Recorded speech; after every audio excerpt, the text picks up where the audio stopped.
All right, It's a low balcony stadium, so we're rolling. that's why you probably can't see. Will you leave Jameis alone? We'll get there. We'll get He's to like it. Matt Murdock. We'll get to it. Welcome to the Loud Sports Have you watched Podcast. Daredevil? Do you get that reference? No. You're why it got canceled. This show is brought to you by Loud and Opinionated.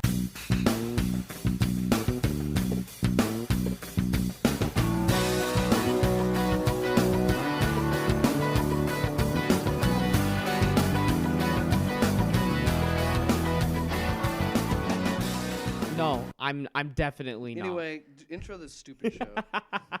Loud Sports Podcast. Welcome to it for the week of Valentine's Day in February. I'm Paul Rubidoux with Jake Williams here Yeah. and Brandon Plecker. Hey, guys. And we're going to start with some awesome XFL recap. But before we do the individual games, there was a lot of positive recap. Basically is what I was seeing all over Twitter and Facebook this was a very positive reaction from a large group of football fans, way more than the AAF. What do you guys think? It actually ended up being a lot better than I could have imagined.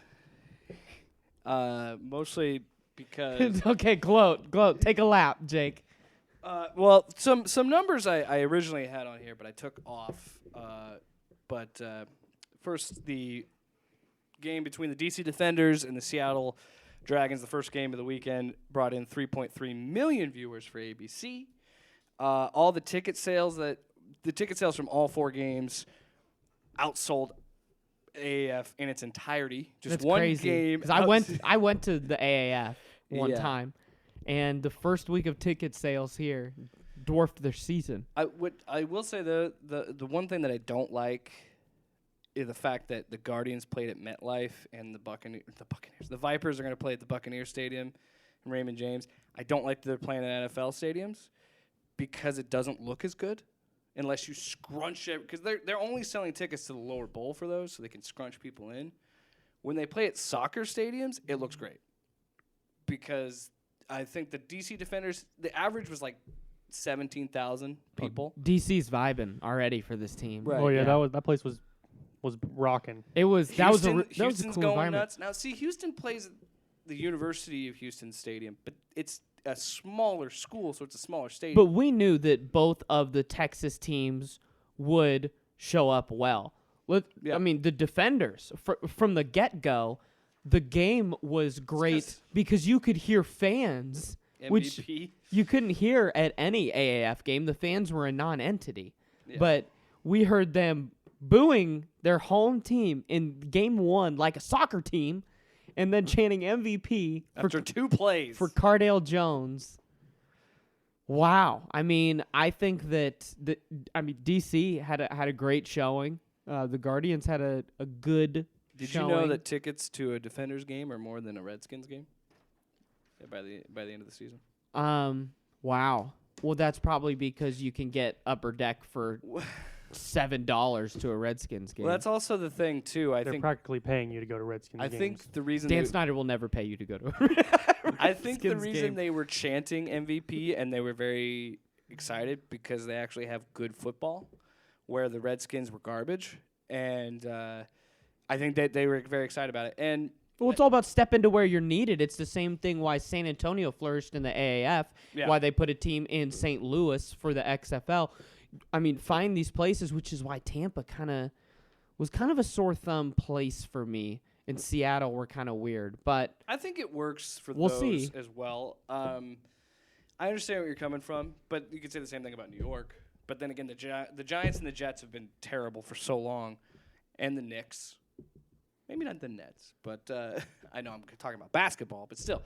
I truly do mean that it was better than I expected it was going to be. I was very happy with how the rules were implemented. I was very impressed by the talent and just overall gameplay of it. I think went way better than I ever anticipated. And it was nice to see the reaction on Twitter. Like, people are into it. People really liked it. And that's good. It's a good thing. And if the NFL is smart, they will understand what Oliver Luck said. I listened to an interview he did. He said, we want to be a complementary league. We're not trying to compete. we're going to be in the spring. We're going to stay small. We want to complement. And I know that people would be like, well, they have a, and I've said it myself about the AAF, why it collapsed. They have a free developmental league. It's college. But this is a good opportunity to still develop those college players and give players a second chance. Except for Aaron Murray, I'm done with you. Quentin Flowers, you're starting. I like the idea of an older talent pool than, the free development league of college. I mean, look at the G League. Look at the talent in the G League for the NBA. And you can have that with the XFL.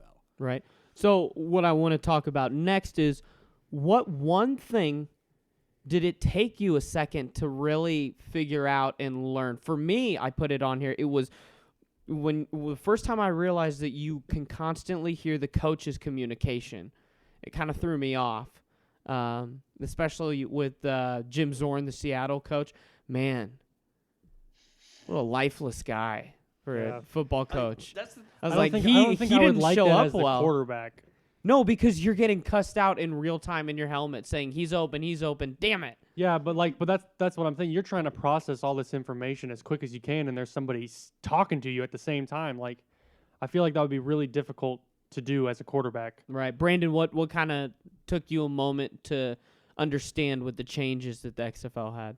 Well, I don't know if, I guess, difficult to understand, but I don't think I necessarily love the interviews mid Oh no! drive. I love it. Come on, those are hot. I don't love them.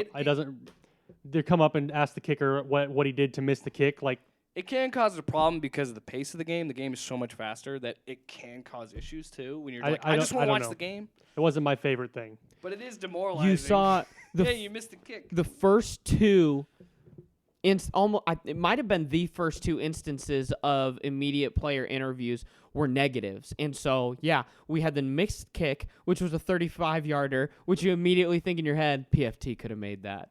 I tweeted that, and a bunch of other people tweeted it too. But then the second one was Cardale Jones after he fumbled at the end of their drive, and you have to run up to him and say, "Hey, what happened? What were you thinking out there?" Well, I dropped the ball. Yeah, and he goes, "It was a read. I was gonna keep it." I And did like your tweet about that. He handled it. he handled it very well, which the Seattle center did not handle it as well, dropping the F-bomb maybe earlier than the over-under was for these interviews on ABC. But I like the interviews. I think that maybe if they did more coach interviews, it might be a little easier on players and the interviewer. I'm kind of against the live mic on the coach because then you're just giving an advantage again to the other team. He and the commentator were talking over each other too much. You know what I mean? Yeah, but with the live mic with the coach, you could figure out what play he's running. You know what their playbook is if you're going to play them next week. I think there's a little bit. I feel like. But they all do. Yeah, that's what I mean. That's what's weird about it because everybody's going to do it. Yeah. I think the player interviews are better and the live mics and the players are better than the coaches because coaches are boring as hell unless they're screaming at you. They're boring. Pep Hamilton, great example on that trick play. Did you hear the audio when they played it? He goes, "Oh, he's open. That's it. All right, let's go for one." Like, it's just all business. Like, none of them are, like, over. And you want that in a coach, obviously. Well, I mean. But TV, that doesn't make good TV. The NFL can't even get 32 fiery coaches. Yeah, I guess so. I mean, I wish we had Mike Tomlin or Pete Carroll mic'd up. Or even Matt LaFleur, who the camera can't go to without catching him cursing. Always F-bomb. I gotta say, and usually I don't call out other people, but why is Marcus Wiley and Jason Witten on my? Why do they have jobs? They're terrible.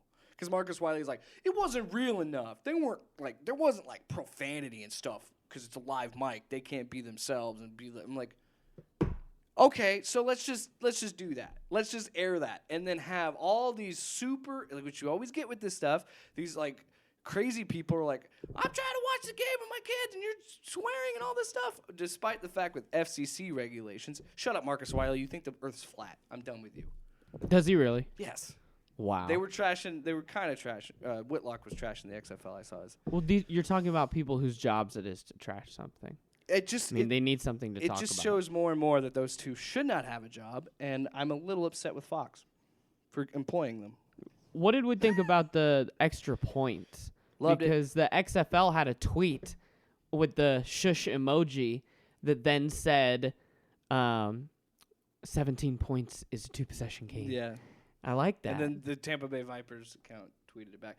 Also, whoever's in charge of any of these social media accounts for the teams or the league itself, you guys are great at your job. Bravo. Brava. Because first of all, the XFL official account was just tweeting memes all day Friday, all day Saturday, all day Sunday. And then Dallas, the Renegades, tweeted, because XFL on Fox were like, undefeated. This is the only time this will happen. And all 8 teams is like undefeated teams left that they do every, like for college football and stuff. And the Dallas Renegades quote tweeted it and said, "Here, St. Louis, share this while it's still relevant for you." Ooh. And then You're roasted by the league. Yeah, no, the Renegades. Did Oh. that. The team that played the Battlehawks and the Battlehawks beat them, and it's like, you hate to see it. You hate to see But I love that they're trash talking on Twitter. There's just so much to like about this league already. embracing the, how it can go viral. Right. And I think the talent on the field will be, honestly, will be enough to get people to come back week 2 and 3 and 4. And that's what, again, Oliver Luck, that was his big takeaway as commissioner. He said, the thing that I'm focused about the most is how the game moves and how the game plays. That's the thing that they're most concerned about. Yes, they obviously care about attendance, but they know that they're honest. They're like, we know we're not going to get big numbers attendance-wise. That's why we have to do our best on TV, and now we have to do our best with the gameplay, because that's what's going to get people to come back. It took me a minute to adjust to the time, because I knew it was a running clock, but I didn't realize it did stop. But it was literally for him to just set the ball, and then once he set it, it started back up again. So it's still I was surprised at how fast those games move. I was like, oh, we're already almost to halftime, and I've only been watching an hour. Take notes, NFL and college football. Your games are too long. I don't have time for 4.5 hours to watch Nebraska lose, okay? Now, for the games themselves, the first one we had DC Defenders 31-19 over the Seattle Dragons. What did you guys see? Better game than the score, Yeah. I think. Yeah, ending the first half on a 55-yard kick. The same guy that got interviewed. Yeah, and then she came back and she said, I told you I'd interview you after you made one, too. And he goes, yep, you did. Did you see the That one? was kind of it. Did you see the one when Pat McAfee almost got Troy Aikman killed? Did you hear about that? No. He was doing the McAfee's doing the Dallas game, and there's a play coming to the sideline, and he's interviewing Troy Aikman, and he's like, "Oh God, oh move Troy." Like there's a play coming, and almost hits both of them, and he's like, "I'm sorry, I almost got you killed. I'm sorry." And then also, Marquez King, had the greatest punt I've ever seen. The greatest punt of all time. And the best thing about that was they had McAfee on the mic going, "Oh, look at that! Look at," and then the guy hits. He's like, "What are you doing? What is he doing?" Like he was screaming about it. But apparently that player thought he touched it. But I thought it was a good game. Great way to start the league. Thank God the Vipers and Guardians didn't start.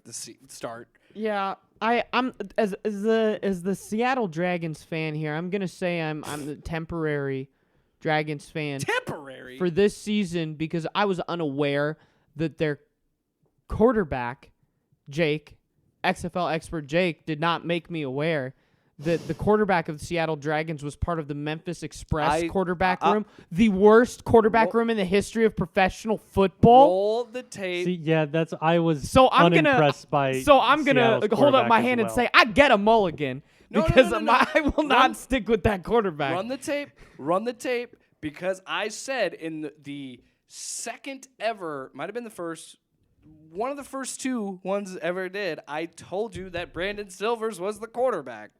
I told you. Like, I know that he was the guy that couldn't even beat out Johnny Manziel in Memphis. He was like the 4th quarterback in their 4 weeks. He was the starter for the final 2 games, I think it was. At least your quarterback threw a touchdown. You know, my quarterback threw 2 picks. We're gonna table Paul's fandom until the season. Objectively looking at the league here. Oh my God. Enjoying spring football. Then just buy an XFL hat and be like freaking Rob Lowe. I will. That sounds outstanding. He picked St. Louis last week. At least he's got a winner. Yeah, He Brandon. committed last week. Brandon, what did you see from your team?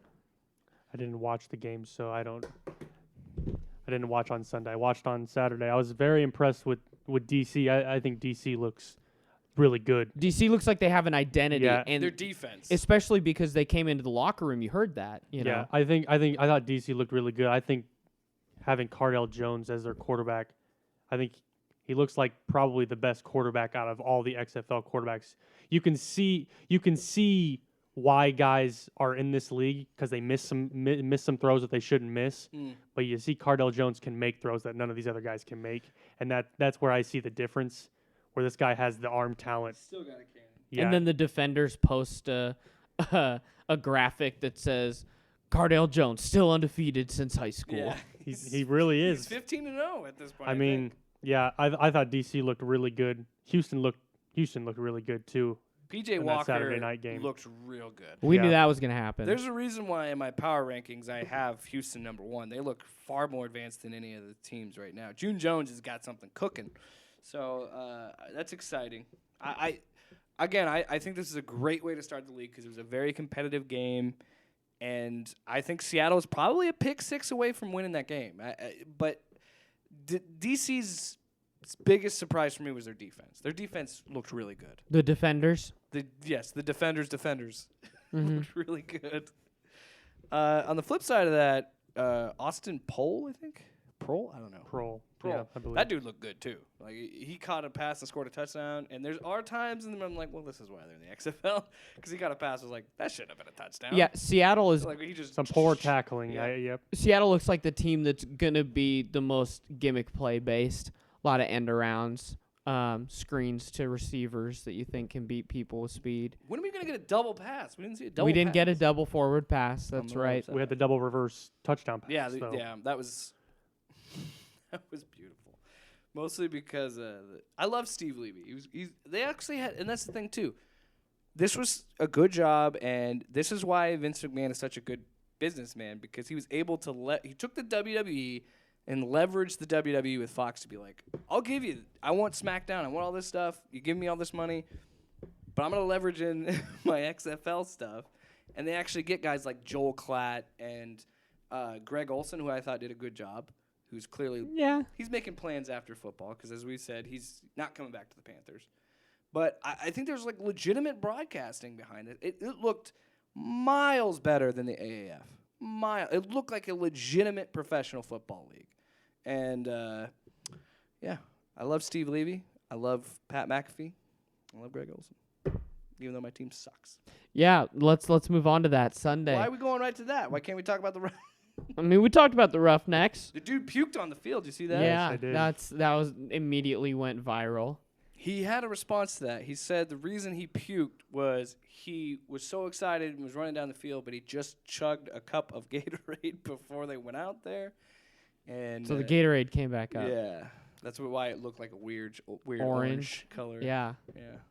Beautiful though. He kept playing. He was just, bleh. All right. It's the only way to go. Should have been a false start.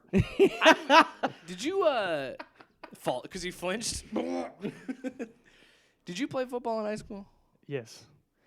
Did you ever see anybody ever puke on the field? Not in a game, no. No, I never saw it either. I puked a lot in practice. Yeah, I've definitely seen it in but practice. not Never in a game, though. And I saw people puke not before cross country meets, but definitely after. Oh yeah, I could see that. I hate running. But yeah, Hey, I mean, playing your guts out. Look at him go. yeah. I'm just saying we already kind of touched on it, but Los L- Angeles looks By like the the way- other NFL Los Angeles teams, forgettable yeah, within the league. LA and Tampa are definitely in the bottom 2 right now. So Tampa. But before we get there, LA 20-point loss, fired their defensive coordinator already. One game into the season, Hey, fired they're this not guy. playing. That's so brutal. I- You give, oh. you give not only think about it this way. It's not only the players that are getting a second chance. It's coaches, and you give this guy a job, and it's like, Well, he blew it. You blew one game. He left One his game, we're gonna do that? job at a college to move his family out to LA. He I saw a probably- tweet about like how extremely personally brutal it was. Yeah. I mean, the guy awful. probably lost his job based on the fact that he never covered the run. Did you see like the second touchdown of the game? Yeah. There was no one on the no one on the entire right side of the field You for the got to defense. see the screen there. You got to see that. I mean, You hate to see it. you hate to see a guy that wide open. Well, you hate to see a guy lose his job. Anyway, moving on. Vipers. After I'm 1 week. belaboring the point. The Vipers. I don't know what. Snake bitten. Shut up. I'm starting to worry that I got I wanted the CFL Mark Trestman, and I feel like I might be getting the Chicago Bears Mark Trestman. Very bad Mark Trestman, which I don't know if there is a good Mark Trestman. And if you really want to get my feelings, Not a leader of men. if you want to get my real feelings of the game, watch XFL Foreplay. Where Outstanding production yeah. Hello, for week darkness. 1. Yeah, it's exciting. That's also another thing I want to point out. Because we're spending so much time talking about the XFL, no XFL expert this week on the show. And it might not be that going forward because I feel like most of that's going to be on. We'll have the foreplay, and then That'll we'll be have the most of recaps. analysis. Yeah, so there's it's We'll have a lot of XFL coverage throughout the week. too much. But Vipers, I think, but this is the most frustrating thing. They had the most offensive yards of anybody in the league. Maybe I think the only thing if I remember that correctly, I think Houston might have more. They had a guy that had 125 yards receiving, and they outgained the Guardians, but they just couldn't get it done in the red zone. They too many turnovers, couldn't get it done in the red zone, and I think they realized in the second half they should have been playing Quentin Flowers because whenever he was in, the offense had a spark. I think there's a lot of talent there, and I don't think You know they need Taysom Hill. Teddy Bridgewater, somebody from the Saints. I don't know. I'm waiting for Jameis to go on his full redemption arc and play for a different Tampa Bay team. Oh, yes. Stephon Marbury in the Chinese Basketball Association style.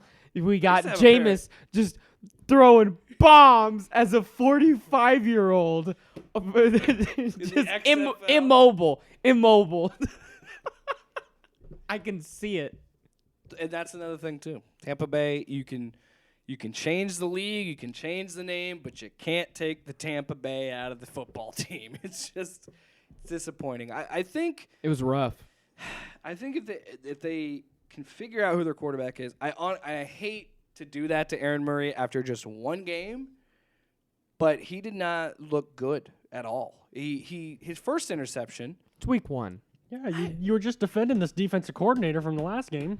I know. Now you're out here doing the same thing. But I'm not saying fire Aaron Murray. I'm saying if Quentin goes Bench down, him. Bench him is the same thing, is it not? Not the same. Lose his because job? he can still get his job back if he plays well. Could this defensive coordinator? No. So it's different. Technically, he can. They can rehire him. That's true, but it's different. Also, I like that Quentin Flowers is labeled as a quarterback running back.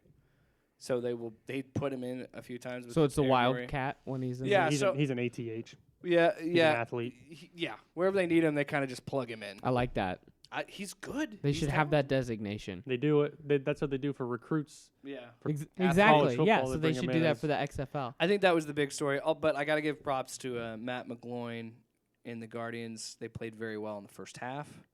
Second half, they only scored on that scoop and score. So Vipers' defense stepped up in the second half, and their offense didn't. But the XFL was right because they tweeted about that, and the Vipers quote tweeted it. And it said, "True," where it said 17 points is a two possession game. And that was my optimism. And they got the field goal. I'm like, hey. And then a scoop and score. And I'm like, it really was like the video. I was just like, whoa. I thought Hello, darkness, my old friend. it's a new league. It's a new day. But Tampa Bay disappoints me again. Mm. I would have gone with Seattle. I love Seattle's uniforms. I think they have the best uniforms. Heck yeah, they look awesome. That dragon is sick. Emerald City with some color splashes. It's the dope. all white away uniforms. Wow. So, okay, we got St. Louis and Dallas, but I also want to say here, like halfway through the league, Dallas is similar to Tampa Bay. halfway through the season, we need to go through and say which NFL quarterback is going to make the jump first to be like, this is just where my second career will be. Because I got somebody in mind. Dak Prescott. I'll Dallas save Renegades. it. But I got somebody in mind that I could see joining the XFL within season 2 or 3 of the XFL Jameis. that is a current Marcus NFL Mariota quarterback. could be a good one. We'll see. We'll save it. We'll save it. Save it. Uh, Content. By the way, the Renegades, very similar. I like their uniforms. I like the colors. I like what they did with it. I think if Landry Jones were in the game, it'd probably be different. I feel like they moved the ball well, but they just kept kicking field goals. Right. You can't win football games that way, especially when you got Jordan Tamu playing well. See, the Battlehawks do have the single best celebration of the whole entire weekend. They're smashing seltzers, Stone Cold Steve Austin style. I'm kidding you. One guy bit into the can to shotgun it. He didn't have a key or a knife. He just straight up bit into it. And then the coach walks in. Oh, in the locker room. Yeah, I saw that video. He was so shocked because that was the funny. It was the backup quarterbacks. It's a grown man locker room. The backup quarterbacks who did nothing were like, "Hey man, let's smash some seltzers." That's the worst part. They weren't beers. They were seltzers. Which, have you had the Bud Light seltzers? They're gross. Hate them. Really? I have not had them. Ashley, how are the Bud Light seltzers? I'm a big claw guy, so. You could try one right now, live on the air. We might have to. Yeah, you guys, I want to hear what Brandon thought from this game while I get a seltzer. Oh, it's in the fridge. I thought they were back there. What did you make of the Battlehawks? Did you watch the highlights? Yeah, I saw they ran the ball pretty well. Looked like they have a really good running game. I noticed. I looked at the roster beforehand to see that they seem to have the team with the most guys that I recognize names from. So I don't know. They have a couple of Husker players. They had more guys that I had recognized names from, and I think if you can run the football, you can win a lot of football games. Paul, grab me no matter what league it is. Yeah. No BL seltzers. Yeah. Well, and that I think if there wasn't a team in Tampa. Oh, they're probably over here by Brandon, I think. I think I moved them over here. If there wasn't a team in Tampa Bay, I'd probably go with the Battlehawks because they have Husker play. They had Brandon Riley, who played for Nebraska, and they had DeMornay Pierce. I said, grab me one. They had DeMornay Pearsonell. What flavor? I don't care. No, give me black cherry. Just give me the. Also, how great is that Bud Light seltzer immediately jumped into that? Like, oh, it's the Bud Light seltzer. Oh, you did give me black cherry. I love you. Are you getting a glass? Yeah. Left, far left. Far left. Great content, guys. But I think at the end of the day, it is disappointing to see Bob Stoops, his first professional football game coaching, he loses. And I truly think that Landry Jones would have been a good choice to have it. Like, granted, they couldn't do it because he's injured. Looks like he's going to be back this week. Thanks, buddy. But I think he is what really makes that offense tick, and I think that's why they ended up just kicking field goals. Side note, Eric Dungy will also miss this week because he's announced on Twitter, he said, "Thank you very much to Coach Stoops for understanding my situation." He had some sort of family emergency, so Eric Dungy will not play, but they already picked up another quarterback, Brock Rogan? No, something weird. I don't know how to say his name, but Brogan, yes. Roback? Yeah, Brogan Roback. Brogan Roback, yeah. He's like the hero to the bros. Yeah, Brogan Roback just signed with the Dallas Renegades. So he'll be your backup quarterback. How about that? I got that one out of the blue. Good grab. I was like, Brogan, Broback? Yeah. Overall, I think that went about as well as you could imagine, probably better for an opening weekend. Great product. I love the transparency on replays and how freaking fast they were. Guy looks up, didn't have a catch. It's incomplete, no fumble, give him the ball back. Boom, done. We don't have to sit here and spend 20 minutes. Well, I don't know. Did he go over this little blade of grass? Was his foot touching the line? Like this stuff. We don't have to do it. We don't need you, Mike Pereira. Also, no, it's Dean Blandino who's the head of officiating for the XFL. Also, people pointed out on Twitter, he was switching cameras with an Xbox. No, I mean like the Fox guy, the analyst. We don't need that for the XFL. No, we got it. Yeah, we got it. We don't need Did you see that he analysts was navigating screens with an Xbox controller? Yeah. Apparently, I saw somebody tweet about that and said that's very common. The NFL does that too, and they've been doing it for years. Apparently, it's just easy to use the controllers to navigate the screens. The NFL has a deal with Microsoft, right? So the Surface tablets and all that. But great first weekend. I'm going to take a victory lap because I think this has legs, and they're in it for the long haul. They also said 2 to 3. I think they're already funded for like 2 years, 3 years. 3 years, yeah, they're good to go for 3 years. They're going to lose. By the way, Vince McMahon is losing $500 million on this right now. Right now, but it's going to be a $500 great million investment. Okay, $500 million, but when the NFL subsidizes it for $4 billion, Yeah. you know, What are you talking about, Star Wars? and he Disney? gets $2 billion of that, you know, that is just his I don't- money as bonuses. Or I don't want whatever that else. to happen. He's gonna make a I know lot of we've been money talking off of about this. XFL for 30 minutes, but I wanted to know real quick, what was your favorite thing about the XFL? Well, be it rule changes, be it the interviews, be it the kickoff. Like, kickoffs are awesome. I think that the NFL needs to do the XFL kickoffs. Those are What cool. I liked most of all is that I would say how everything getting the pour. That's nice. Everything seemed so streamlined and catered to the attention span of the 21st century, where we have this interview and now we have the kickoff and now we have the camera on the coach who you've been hearing this whole time.